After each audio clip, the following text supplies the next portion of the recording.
Boa noite, amigos queridos da Casa de Ibirajara. Estamos aqui mais uma vez, reunidos para o nosso estudo do Livro dos Espíritos, né? O nosso grupo de estudos aí de sexta-feira, que faz o estudo sequencial, semanal, do Livro dos Espíritos.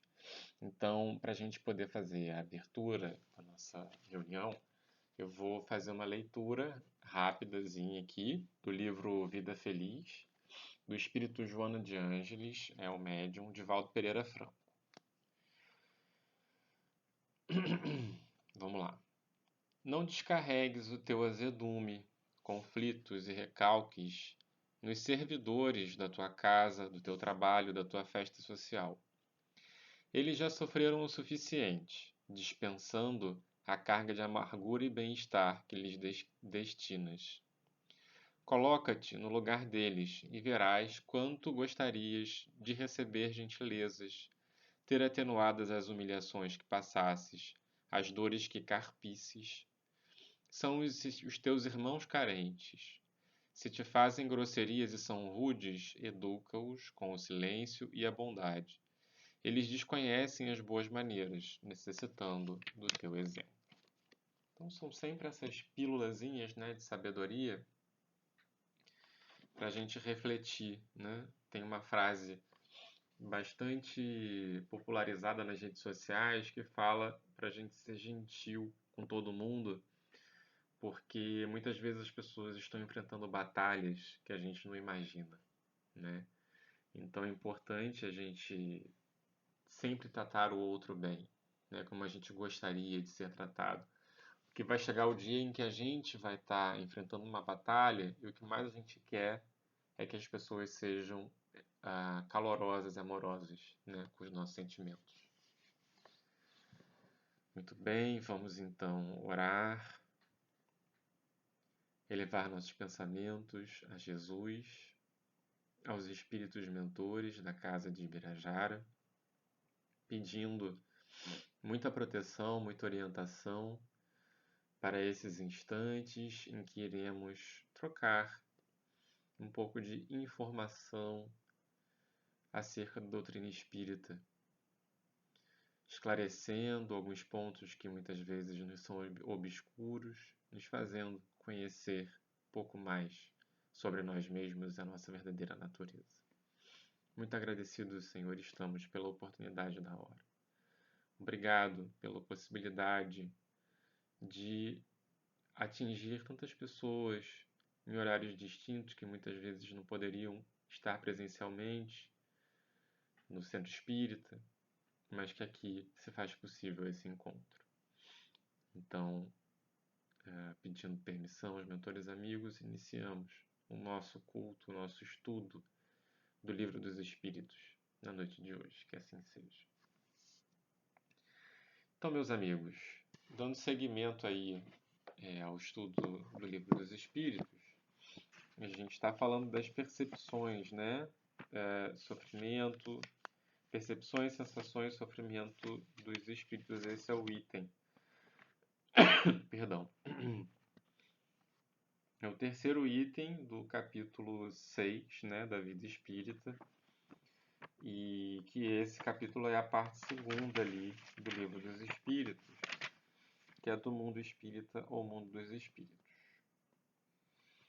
Então vamos aqui dar seguimento ao estudo. Nas perguntas anteriores, a 255, 256, o Kardec está entrando ali em algumas minudências, alguns detalhes acerca de como que os espíritos têm sensações, né? Se eles têm, se eles não têm, como é que funciona isso.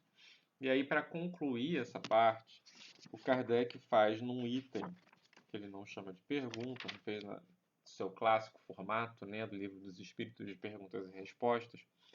Então, no item 257, que seria o equivalente à pergunta 257, ele faz o ensaio teórico da sensação nos espíritos.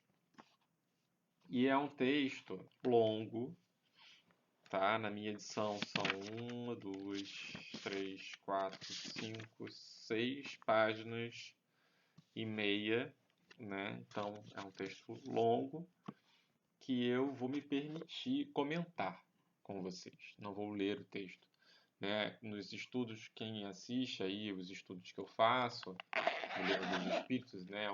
Todo mês, pelo menos, eu pego uma parte aqui do Livro dos Espíritos para estudar com vocês. Eu gosto de ler textualmente porque os ensinos dos Espíritos são muito ricos e a sagacidade, a argúcia, né, do Kardec, não dá para a gente ficar só elucubrando. Mas como esse texto é longo, eu vou só então tratar aqui dos pontos principais, né? Então, ensaio teórico das sensações nos espíritos. É isso. Ora,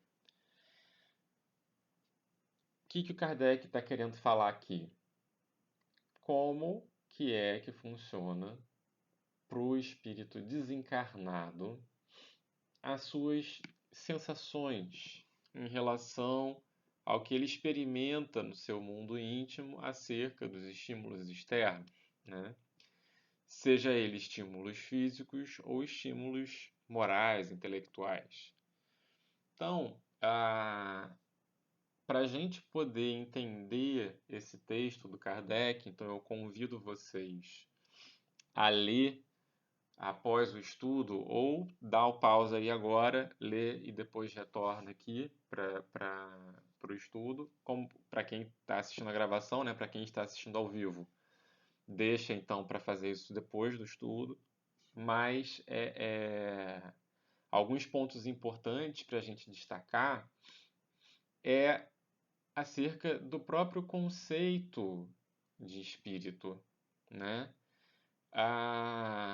O Kardec, na codificação, ele nos dá notícia da existência de basicamente três tipos de manifestações corpóreas, né? O nosso corpo material e o nosso perispírito e o espírito.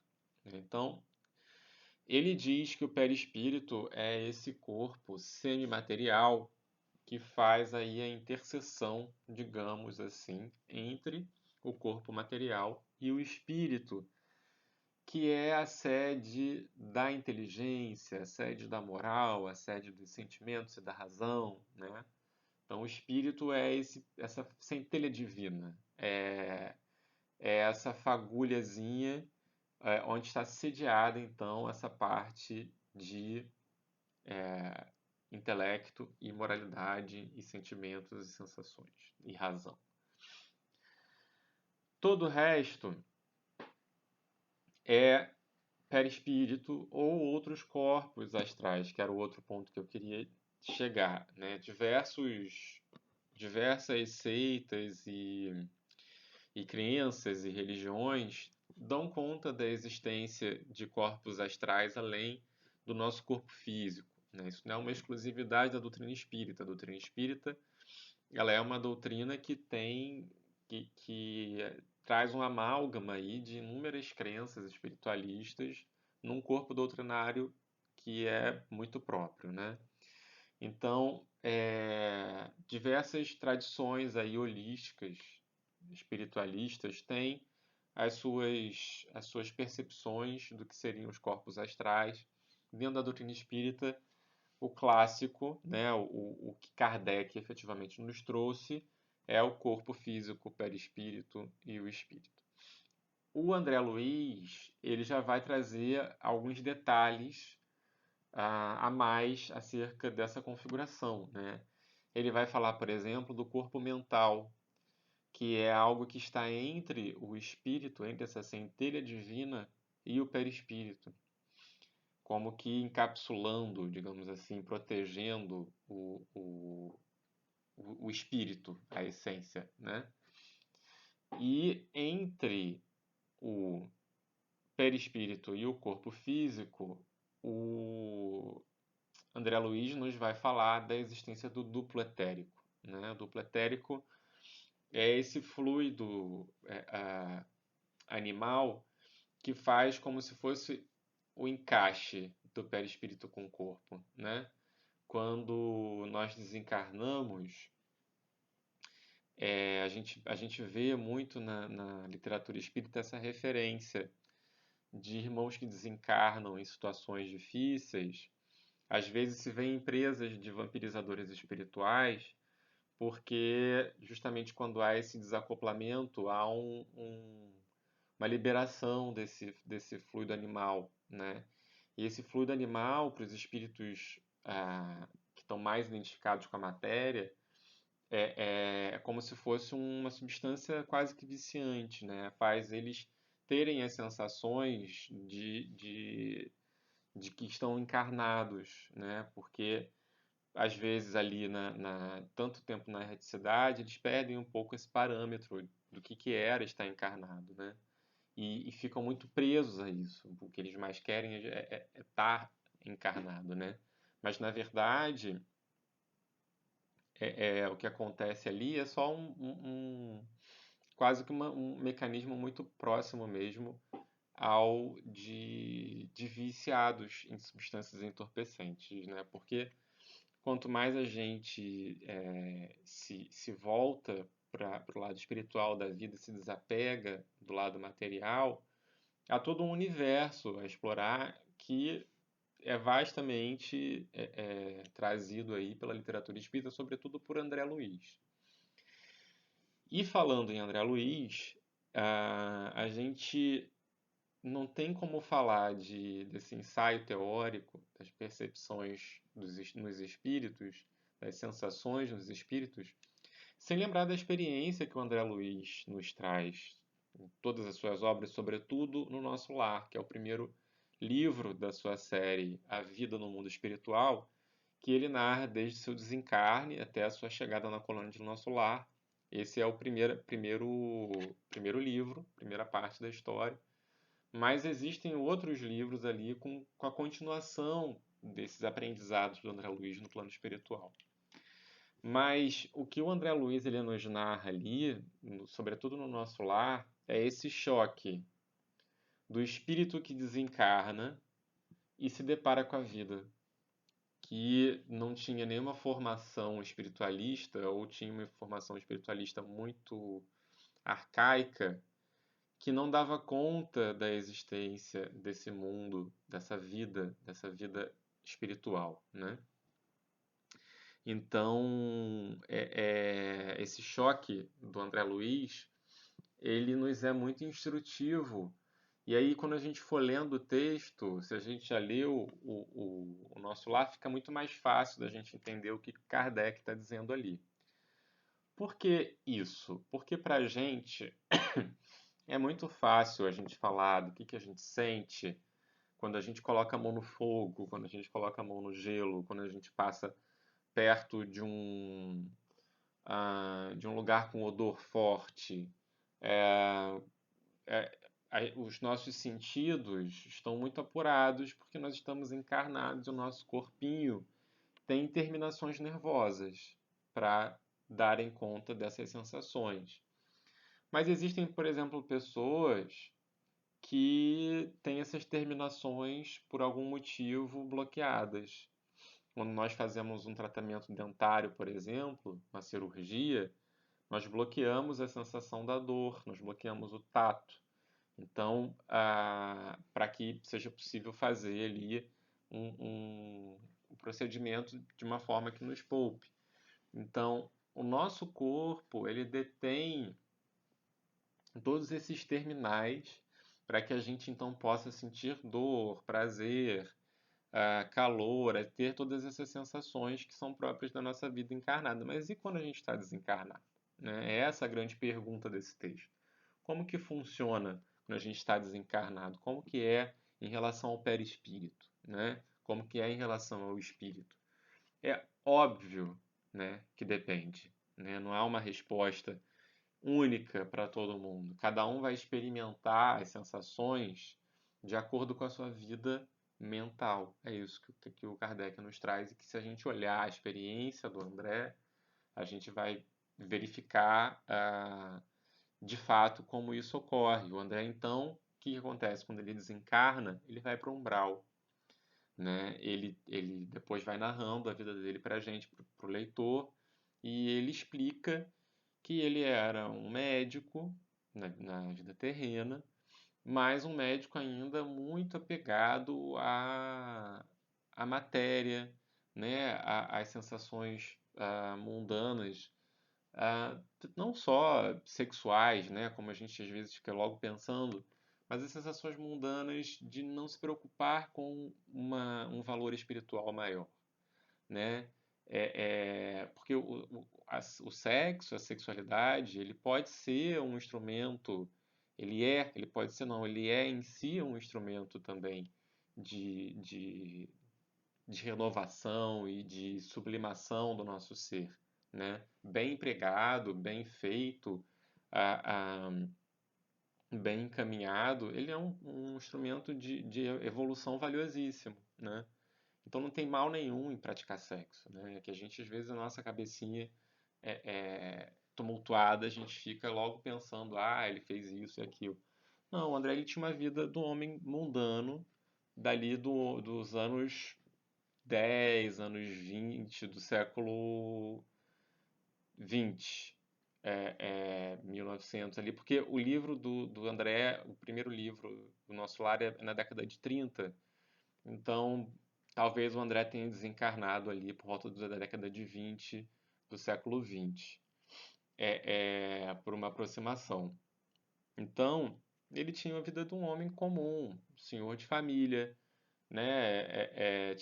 Era casado, tinha filhos, mas aí ele vai narrando pra gente que ele tinha casos extraconjugais, ele não tinha um respeito à sua esposa, a seus filhos nesse sentido. Ele acabava, né, tendo uma vida sem ser honesto consigo e com aqueles com quem ele convivia, né? E fumava, bebia, tinha hábitos que foram deteriorando a saúde dele.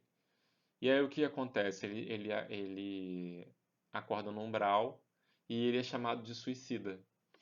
Então, e ele fica ali relatando o quê? Que a barba crescia, que ele sentia fome, que ele sentia frio. Mas por que que isso acontecia com ele? Porque ele ainda estava muito identificado com a matéria, né? Então as sensações que ele tinha era porque a gente não morre e vira santo, né? Isso está aí muito bem explicado no livro dos Espíritos. A gente morre e a gente permanece, exatamente, se a gente não fez um processo de espiritualização nossa, a gente permanece a mesma pessoa, né? Então a gente vai chegar no plano espiritual exatamente da forma como a gente está aqui, né? Então, quer saber como que vai ser quando você desencarnar? Olha para como é que está a sua vida atualmente, né? Então, o André tinha esse status de ignorância da vida espiritual e desencarnou nessa situação e com atitudes que foram tirando a sua saúde, comprometendo a sua saúde, e, por fim, a sua própria vida. E ele era chamado de suicida, só que ele não entendeu porque ele não entendia porque ele não deu um tiro na própria cabeça, ele não tomou nenhum veneno, ele não tomou nenhuma atitude direta assim de suicídio.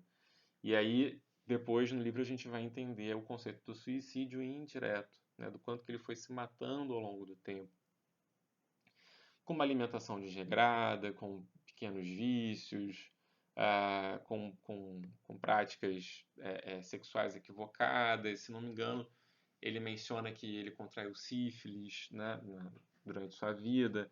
Esse, pelo que narra o livro, teria sido uma das causas do seu desencarne. Naquela época, a sífilis causava muito problemas de saúde. Hoje em dia já existe tratamento.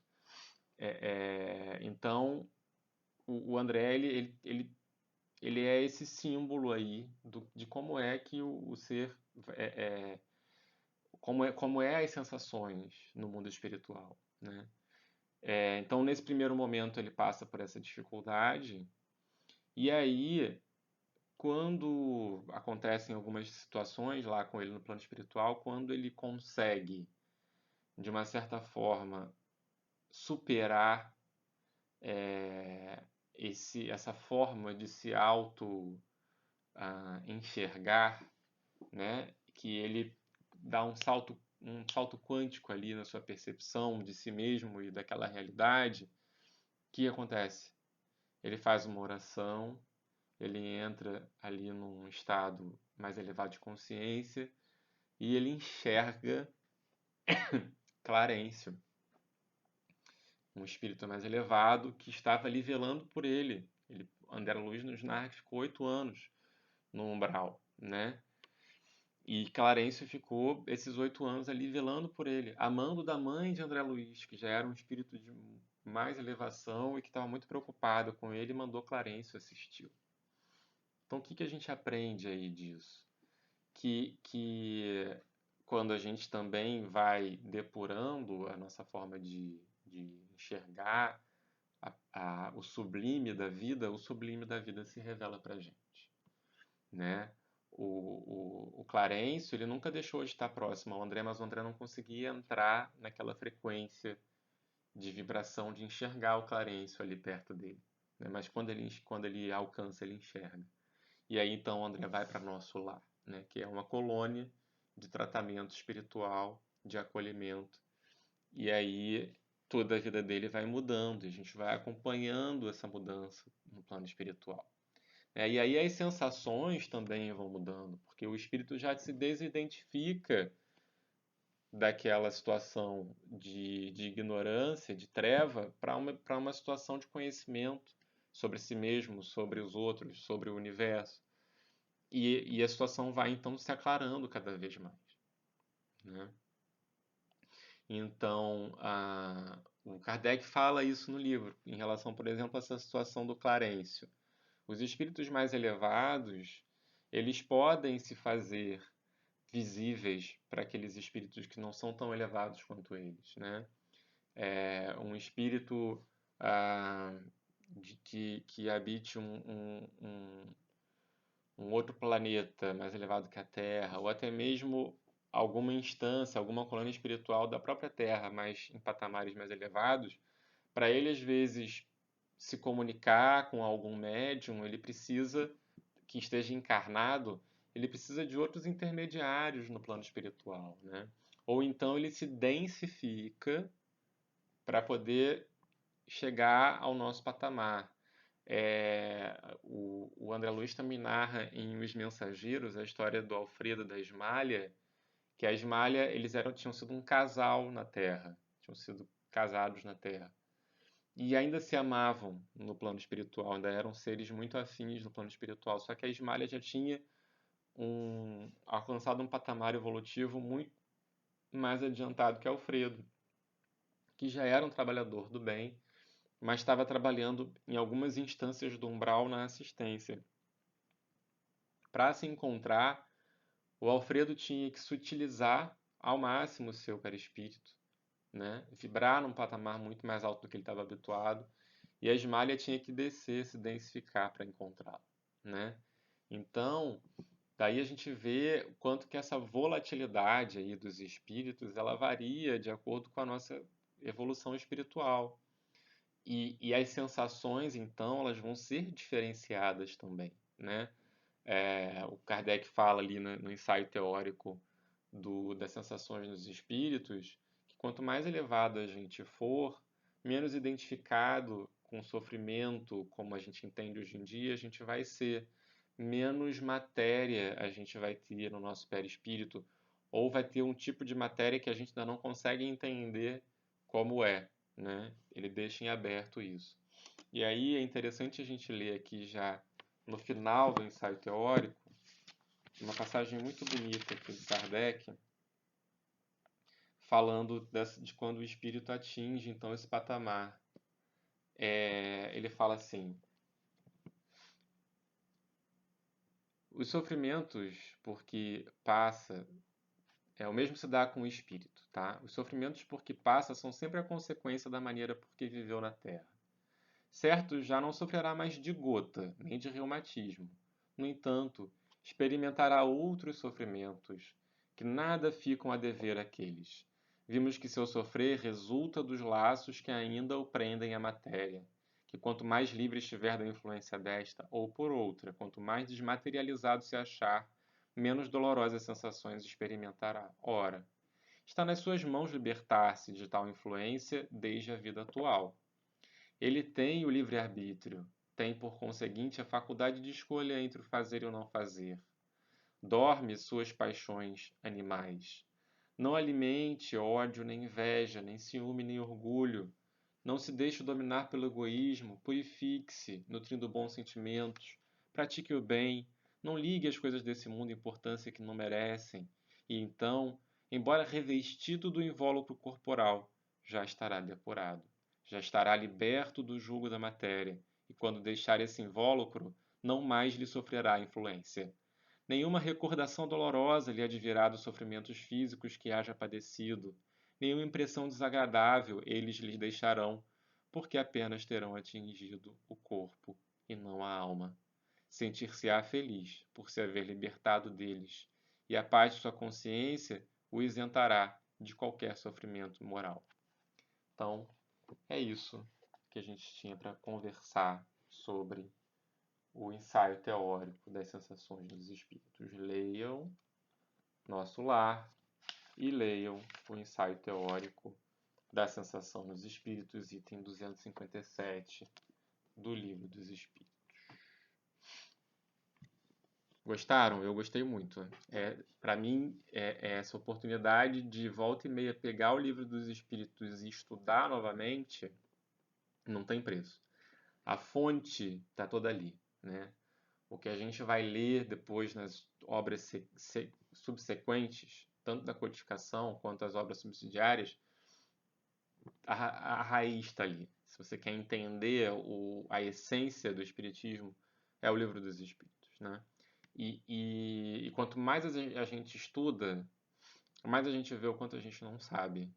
E mais a gente vê que quanto a gente relê, a gente aprende 2 vezes mais. A gente se atém a coisas que a gente não estava preparado ainda para entender quando a gente leu a primeira vez, né? Então, esse retorno ao Livro dos Espíritos, na verdade, nunca é um retorno. É sempre um ganho. É sempre um patamar acima, né? Então, obrigado pela oportunidade, obrigado pela companhia de vocês. É uma honra, mesmo que a gente não esteja.